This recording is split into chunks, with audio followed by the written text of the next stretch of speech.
बारे में, अपने बारे में सब कुछ जानना चाहते हैं, है ना। तो ऐसे ही सबसे पहले अपन बायोलॉजी को उठाने के लिए इसकी एक एक चीज़ को देखते हैं। देखो बायोलॉजी का मीनिंग होता है दो, मतलब दो वर्ड से मिलकर ये बनी होती है। अगर अपन इसको डिवाइड करते हैं, बायो प्लस लॉजी, ठीक है। बायो का मीनिंग होता है लिविंग, मतलब जो जिंदा है, जो जीवित है। और लॉजी का मीनिंग होता है, या लॉजी है वो लोगस से लिया हुआ है। तो लॉजी का मतलब होता है टू स्टडी, ठीक है। जैसे अपन सबसे पहले अगर अपना कोई नाम पूछता है तो हमें अपने नाम के बारे में भी जानना होता है ना, कि हमारा ये नाम रखा गया तो क्यों रखा गया। इसी तरह अपन बायोलॉजी के बारे में जानते हैं तो सबसे पहले इसका देखते हैं कि ये नाम इसका क्यों बना, क्योंकि बायो का मीनिंग होता है लिविंग, लॉजी का मीनिंग होता है अपना स्टडी करना, ठीक है। यानी जीवित जीवों का अध्ययन भी क्या कहलाता है, जीव विज्ञान, ठीक है। मीन्स लिविंग ऑर्गेनिज्म है उनकी स्टडी करना क्या कहलाती है, बायोलॉजी, ठीक है। अब जब अपन नाम के बारे में पता चल गया, आप सब पूछते हैं कि तुम्हारा नामकरण कब हुआ, किसने किया, तुम्हारा नाम ये किसने रखा। इसी तरह बायोलॉजी के बारे में भी कह दिया कि भैया आपका नाम किसने रखा। तो बायोलॉजी का नाम रखने वाले पे जो बायोलॉजी वर्ड है वो दिया था लेमार्क एंड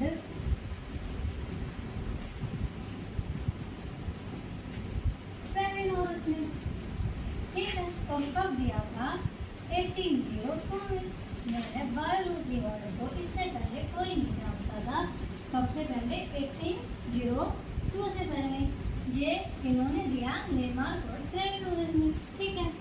अच्छा अब अपन जैसे ऐसे कहते कभी मेरा नाम तो मेरी बुआ ने रखा है ना, अगली लैंग्वेज में अपन क्या कहते थे, मेरा नाम किसने रखा था, मेरी बुआ ने रखा था। इनका नाम रखा था लेमार्क और फेमिनोरस ने, ठीक है। और कब रखा था, आपका जन्म कब हुआ, फिर नामकरण कब हुआ, इसी तरह इनका नामकरण कब हुआ था, 1802, ठीक है। फिर जब बात अपनी पहले आ गई बायोलॉजी की, बायो का मीनिंग होता है लिविंग, लॉजी का मीनिंग स्टडी करना, यानी तो लिविंग ऑर्गेनिज्म की स्टडी करना ही बायोलॉजी कहलाती है। बायोलॉजी वर्ड दिया था लेमार्क और फेमिनोरस ने, कब दिया था, 1802 में, ठीक है। जब बायोलॉजी वर्ड का अपन को पता चल गया तो सब पूछते आपके पिता का नाम क्या है ना, सीधी सी बात है। अब बायोलॉजी के जो फादर हैं या फादर ऑफ बायोलॉजी है, जो जनक है किसके, बायोलॉजी के, वो कौन है, सबको पता है, एरिस्टोटल या अरस्तु। विद राइटिंग हो सकता है लोगों को समझ में ना आए, इसलिए मैं बोल रही हूँ, उनके ध्यान देंगे, एरिस्टोटल या अरस्तु, ठीक है। ठीक है जी, अब कह दिया कि बायोलॉजी का जो फादर है वो कौन है, अरस्तु है, ठीक है। अब बायोलॉजी के वर्ड के बारे में अपन ने जान लिया क्या होता है क्या नहीं होता। अब बायोलॉजी की भी दो ब्रांचेस होती है, ठीक है, जिसमें एक होता है जूलॉजी एंड एक होता है बॉटनी,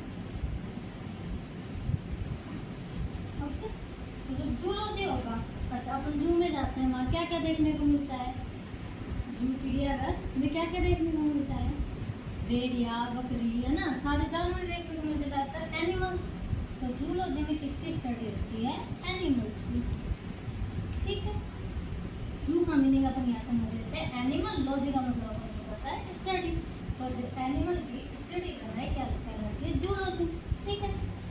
बॉटनी, अब जो लिविंग ऑर्गेनिज्म है वो या तो एनिमल्स होते हैं, ह्यूमन्स होते हैं, या फिर प्लांट्स होते हैं, ठीक है। जब एनिमल्स का जूलॉजी में आ गया तो बॉटनी में किसका आ जाएगा, आपके प्लांट्स का, ठीक है। तो प्लांट्स की स्टडी क्या कहलाती है, बॉटनी, ठीक है, या वनस्पति विज्ञान, और ये जीव विज्ञान, ठीक है, ओके। अब देखिए जैसे फादर ऑफ बायोलॉजी ये वर्ड आ गए, अपने पास कोई वर्ड आएंगे तो अपन क्या करते हैं, इनका पूरी तरह से उसके बारे में जानते हैं, राइट। देखो बायोलॉजी में दो ब्रांच होता है अपनी, जूलॉजी एंड बॉटनी। जूलॉजी का मीनिंग अपन ने समझा था किसकी स्टडी करना, एनिमल्स की, ठीक है। और बॉटनी में किसकी करना था, प्लांट्स की, ओके। अब देखिए जो जूलॉजी है इसके भी फादर के बारे में जानेंगे, ठीक है। तो इनके जो फादर हैं वो तो अपने अरिस्टो ही हैं। कौन है, एरिस्टोटल, अरिस्टो, ठीक है। जब एरिस्टोटल है, अरिस्टो है, इनके जो स्टूडेंट है, शिष्य हैं, वो कौन है, एक थियोफ्रास्टस है। उन्होंने क्या कहा कि सर आप करो एनिमल्स की स्टडी, ठीक है, और मैं करता हूँ प्लांट्स की। तो इनके जो फादर हैं वो कौन कहलाते हैं, थियोफ्रास्टस, ओके। तो जूलॉजी के जो फादर है वो अरिस्टो और जो बॉटनी के फादर है वो थियोफ्रास्टस, ठीक है।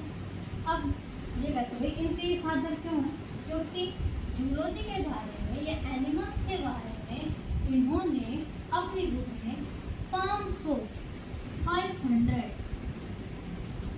जो स्पीसीज हैं उनके बारे में इन्होंने स्टडी की। ऐसे ही इन्होंने प्लांट के बारे में की, ठीक है। और वो बुक कौन सी थी, इनकी बुक का नाम था हिस्टोरिया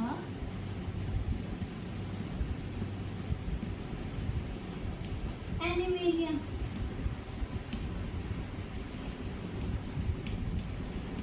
एनिमल के बारे में स्टडी थी, एनिमेलिया कहला दिया, ठीक है।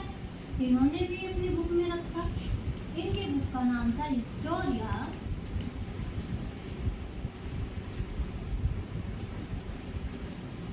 प्लांटेन, हिस्टोरिया प्लांटेन, ठीक है। ये अपनी बायोलॉजी के बारे में, जो बायोलॉजी का ब्रांचेस है जूलॉजी और बॉटनी, इसके बारे में अपनी बातें होगी, ठीक है। कुछ ऐसा होगा ही नहीं तो समझ में नहीं आएगा। छोटी छोटी हमने पहले बात की थी बायोलॉजी के बारे में, ठीक है। फिर अपन ने बात की जूलॉजी और बॉटनी के बारे में। अब अपन बात कर रहे हैं कैरेक्टरिस्टिक ऑफ लिविंग ऑर्गेनिज्म के बारे में, ठीक है। कि जो जीवित जीव हैं उनके अंदर कौन कौन से कैरेक्टर्स पाए जाते हैं कि वो लिविंग ऑर्गेनिज्म कहलाते हैं। तो सबसे पहला अपना आता है सेलुलर ऑर्गेनिज्म। सेलुलर ऑर्गेनिज्म हर जो जीव है उसका एक निश्चित सेलुलर ऑर्गेनिज्म स्ट्रक्चर होती है कि सभी के अंदर इस तरह से इनकी जो स्ट्रक्चर है वो पाई जाती है, ठीक है। अभी अपन सिर्फ ऊपर का पढ़ेंगे कि भैया ये इसकी जो कैरेक्टर्स हैं वो है, बाकी बाद में अपन पूरा पढ़ेंगे कि cellular organism, cell, shape, size सब कुछ डिटेल में पढ़ेंगे। अभी सिर्फ बेसिक स्टार्ट करते हैं तो केवल इनके जो कैरेक्टर्स हैं उनके बारे में थोड़ा थोड़ा जान लेते हैं, ठीक है। सेलुलर ऑर्गेनिज्म, फिर आता है अपना सेल। सेल में क्या होता है, देखो सेल एक फंक्शनल और स्ट्रक्चरल यूनिट होती है अपनी बॉडी की। जिस तरह से मतलब ऐसा लगा कि जो छोटे छोटे कण हैं वो मिलकर क्या बनाते हैं एक बड़ा, कोई जैसे अपना मकान घर है, ठीक है, उसमें जो ईंट लगी रहती है वो एक तरह से आप क्या समझ लीजिए सेल है, ठीक है। ऐसे ही कोई भी चीज़ अपने आसपास है, ये बोर्ड है, ये छोटे छोटे कामों से मिलकर बना होता है। और इसमें से इस बोर्ड को कभी घमंड आ जाए, या ये चौक है, ये चौक इसमें छोटे छोटे कण है, ठीक है, जिससे ये पूरा मिलकर बना होता है। अब इसमें घमंड आ जाए कि मैं तो अपना ही एक स्ट्रक्चर हो पूरा, तुम जो छोटी छोटी चीज़ें वो सारी निकल जाएगा, तो अगर वो सब निकल जाएगा तो चौक बचेगा ही नहीं, ठीक है। इसी तरह से जो सेल्स हैं वो ही क्या करती है अपनी पूरी बॉडी को इसमें फंक्शन और स्ट्रक्चर सेल्स ही प्रदान करती है। ये सेल्स है तुमको ये, ठीक है। जो सेल्स होती हैं, सेल ये नहीं सिर्फ सेल एक है, सेल कितनी होती है, बहुत सारी होती हैं। और जो अपने अंदर है यानी कि जो एनिमल्स में है या कुछ जो मल्टी सेलुलर है उनके अंदर बहुत सारी सेल बहुत सारे अलग अलग कार्य करती है, ठीक है। और जबकि यूनिसेलुलर में क्या होता है कि जो एक जैसी सेल होती है वो क्या करती है, एक ही काम करती है, ठीक है। अब देखिए सेल है, वो सेल बनाती है, आपका टिश्यू बनाती है, यानी ऊतक बनाती है, ठीक है। और ये क्या है आपकी सेल मतलब कोशिका टिश्यू बनाती है। टिश्यू बनाने के बाद ये आपका क्या बना देती है, ऑर्गेनिज्म बना देती है, यानी कि अंग बन जाता है। ओके, अंग से क्या बनता है, सिस्टम बनता है, यानी कि ऑर्गेनिज्म सिस्टम, अंग तंत्र, ठीक है। और अंग तंत्र मिलकर भी अपने हाथ पैर मुंह ये सब जोड़ जाड़ के क्या बनती है, पूरी कंप्लीट बॉडी बनती है। संपूर्ण आपका जो बॉडी है वो बनता है, आपका शरीर बनता है, ठीक है। फिर आती है आपकी शेप और साइज, ठीक। ये एक निश्चित शेप और साइज की तरह ही ग्रो करते हैं या फिर ग्रोथ होती है इनकी। अब अपन की जो लंबाई है वो तो ऐसे ही बढ़ती है ना, चौड़ाई कभी आप देखिए ऐसे विजिट को जो हेल्दी होते हैं वो भी कितना एक लिमिट होती है उनकी भी साइज की बढ़ने की। कभी कितना तो बड़ा हुआ आपने नहीं देखोगे, जितनी किसी की लंबाई होती है वो इस तरह मतलब ऐसे तो है ना, जितना मोटा होता है इतना है, और फिर वो ऐसे नहीं ना, तो इसकी क्या होती है, सर्टेन शेप एंड साइज होता है, ठीक है। और डिफरेंस होता है इनके बीच, ठीक है। फिर आपका आता है मेटाबॉलिज्म, ठीक, जिसमें बायोकेमिकल रिएक्शंस होती हैं। जो इसके अंदर आता है मेटाबॉलिज्म में आता है। मेटाबॉलिज्म को दो भागों में बांट देते हैं, कैटाबॉलिज्म और एनाबॉलिज्म, ठीक है। कैटाबॉलिज्म का अपन एग्जांपल ले सकते हैं रेस्पिरेशन और एक्सपिरेशन, ओके। और जो एनाबॉलिज्म है उसमें अपन न्यूट्रिएंट्स को लेते हैं। इन सब के बारे में अपन डिटेल में आगे पढ़ेंगे, मत सोचना कि बस इतना करा के ये काम खत्म हो जाएगा। अभी आपको सिर्फ ये जो मेन पॉइंट है, ये कैरेक्टर्स क्या होते हैं ये आपको याद है, ठीक है। फिर रिप्रोडक्शन होता है कि जो पेरेंट्स हैं या पेरेंटल्स हैं, जो पेरेंट्स होते हैं उनसे उनकी जैसे ही जो जनरेशन आगे आने वाली है वो किसके अनुसार आते हैं, रिप्रोडक्शन के अंदर आते हैं, ठीक है। रिप्रोडक्शन की प्रोसेस से वो सब कुछ होता है। फिर एग्जीक्रेशन, जो भी खाना वाना है, वेस्टेज है, ये सारी चीज़ें किसके थ्रू के बाद एग्जीक्रेशन, ठीक है। आज के लिए इतना ही बहुत है, फिर कल आगे बढ़ते हैं पूरा सेल के बारे में, अगला पूरा टॉपिक